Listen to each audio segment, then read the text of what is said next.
কুসুমের হবু বরের বিয়ের পিঁড়িতে বসার শখ ঘোচালো এবার আয়ুষ। বন্ধুরা ভিডিওটা লাইক দিয়ে দিতে থাকুন। যে মুহূর্তে কিনা পুরোহিত মশাইয়ের তাড়া দেওয়ার ফলে যখন কুসুমকে বিয়ের পিঁড়িতে করে ছাদনাতলায় নিয়ে আসা হয় এবং যখন ওদের শুভ দৃষ্টি হয়ে যায়, ঠিক সেই মুহূর্তে আয়ুষ যখন প্রমাণ সমেত একজনকে তুলে নিয়ে এসে সেই ছাদনাতলায় ফেলে দেয় এবং বলতে থাকে যে বল এবার আসল সত্যটা যদি আজকে কোনো মতে না ফাঁস করিস, সকলের সামনে যদি আসল রহস্য উদ্ঘাটন না করিস, তাহলে এখানে তোকে আমি জ্যান্ত পুঁতে রেখে দেবো। ঠিক সেই মুহূর্তে ইন্দ্রাণী গাঙ্গুলি ভয় পেয়ে যায় এবং ঈশান বলতে থাকে যে বল যদি সত্যটা না বলিস তাহলে কিন্তু আমার থেকে খারাপ কেউ হবে না, বল। ঠিক সেই মুহূর্তে যখন ইন্দ্রাণী গাঙ্গুলি বলতে থাকে যে আয়ুষ, ঈশান, এসব কিছু কী হচ্ছে বলো তো, এতগুলো গেস্টদের সামনে তোমরা কী সব শুরু করেছো বলো তো। আর তোমরা খুব ভালো করে জানো আজকে কিন্তু কুসুমের জন্য এত বড় একটা দিন এবং কুসুমের বিয়ে, আসলে এসব কিছু তোমরা কী ঘটানোর চেষ্টা করছো এবং একে কাকে তুলে নিয়ে এসেছো তোমরা। ঠিক সেই মুহূর্তে যখন আয়ুষ বলতে থাকে যে শঙ্কর কাকা এক্ষুনি এই বিয়েটা তুমি থামিয়ে দাও, কারণ এই বিয়েটা আজকে কোনোভাবেই হবে না এবং কুসুমের আজকে বিয়ে হওয়াটা অসম্ভব। অন্যদিকে শঙ্কর বলতে থাকে যে আয়ুষ বাবা তুমি সব কী বলছো বলো তো। অন্যদিকে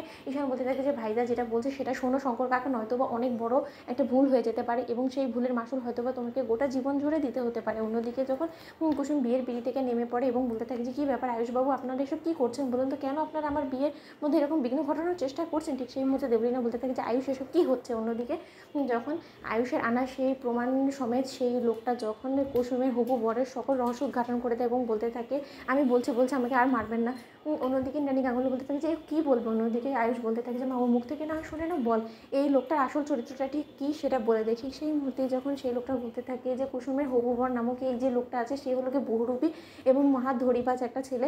সে জায়গায় জায়গায় এরকম করে বিয়ে করে এবং তাদের কাছ থেকে সকল সম্পত্তি, গয়নাগাটি, টাকা পয়সা, মেয়েদেরকে আটকে রেখে সকল কিছু আত্মসাৎ করে তাদের পরবর্তীতে মেয়েদেরকে হয় পাচার করে দেয়, নয়তো বা তাদেরকে মেরে ফেলে দেয় এবং পরবর্তীতে তাদের পরিবার যাতে কোনোভাবেই পুলিশের কাছে গিয়ে মুখ না খোলে তার জন্য তাদেরকে গোটা জীবন জুড়ে শাসিয়ে রাখে এবং এটাই হলো ওর আসল পরিচয়। এবং তার থেকেও বড় কথা, ও আজকে শুধুমাত্র বিয়ের পিঁড়িতে বসতে চলে সেরকমটা না, এর আগেও ও কয়েকটা বিয়ে করেছে এবং এরকম ক্রিমিনাল লিস্টে ওর নামও আছে পুলিশের কাছে। ঠিক সেই মুহূর্তে যখন সেখানে পুলিশ চলে আসে এবং পুলিশ চলে আসা মাত্র যখন আয়ুষ বলতে থাকে যে অফিসার আপনি এই লোকটাকে এক্ষুনি এখান থেকে তুলে নিয়ে যান। ঠিক সেই মুহূর্তে অফিসারকে যখন ইন্দ্রাণী গাঙ্গুলি বলতে থাকে যে অফিসার আয়ুষ যে সকল কথাগুলো বলছে এবং এই লোকটা সম্পর্কে এই ছেলেটা যা কিছু বলছে সেটা সব কিছু কি সত্য। ঠিক সেই মুহূর্তে পুলিশ অফিসার বলতে থাকে যে 110% সবটা সত্য ম্যাডাম, কারণ এই লোকটার ক্রিমিনালের লিস্ট আমাদের কাছে আছে এবং উনি এরকম অপরাধ আরও আগেও করে রেখেছে এবং ও এরকম গরিব দুস্থ মেয়েদেরকে সবসময় ফাঁসানোর চেষ্টা করে যাতে করে কিনা তারা কোনো মতে আমাদের কাছে এসে নালিশ করে না সুযোগ পায় এবং রীতিমতো সমাজের ভয় তারা দমে থাকে এবং এর জন্য এদের মতন আসামিরা পার পেয়ে যায় সবসময়।